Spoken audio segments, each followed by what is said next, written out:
Nung minsan po may isang kwento tungkol sa isang restaurant. Habang masaya at masarap na kumakain daw po ang mga tao, may isang ipis na nakapasok. At lumipad daw po itong ipis, dumapo sa hapagkainan. Noong nakita daw na mga kumakain ang ipis, nagsigawan sila, nagulo sa loob ng restaurant. Natakot po ang ipis, kaya naman lumipad ito, dumapo sa ulo at buhok ng isang babae. Nanigas siya at nagsisigaw, pinapaalis ang ipis sa kanyang ulo, sa kanyang buhok. Lumipad na naman ang ipis at dumapo daw po ito sa kamay ng waiter. Itong waiter ay hindi natatakot, kalmado lang siya at hinawakan niyang ipis sa kanyang kamay, inilabas niya sa restaurant at pinabayaan niyang lumipad ang ipis. Bakit magkaiba ang reaksyon ng mga customer at ng waiter?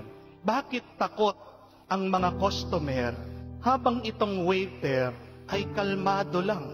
Kasi iba ang tingin nila at paniniwala tungkol sa ipis.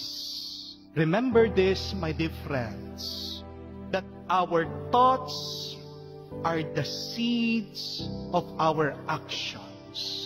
Ang ating mga pag-iisip at paniniwala, sila ang boto na mamumunga sa ating kilos at gawa.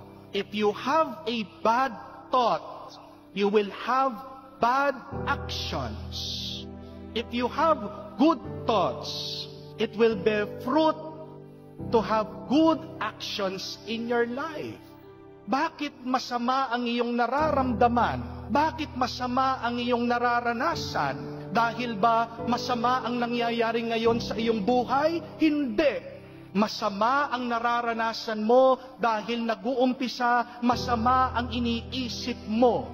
Pero palitan mo ang iyong iniisip, palitan mo ang paniniwala mo sa buhay, gaano pa kasama ang nangyayari ngayon sa iyong buhay, magiging maganda, magiging maayos, magiging mabuti ang iyong karanasan. It is all a matter of belief. It is all a matter of faith. How do we change the quality of our life? The key always, my dear friends, is faith. Gusto mong magbago ang kalidad ng iyong buhay, kailangan mong magkaroon ng pananampalataya. Because through faith, it opens us to the grace of God. Paano mo tatanggapin ang grasya ng Diyos kung hindi ka nagtitiwala sa Diyos? Paano mo mararanasan ang tuwa ng bendisyon ng Diyos kung wala kang pananampalataya sa Diyos? Faith opens us to experience the grace of God.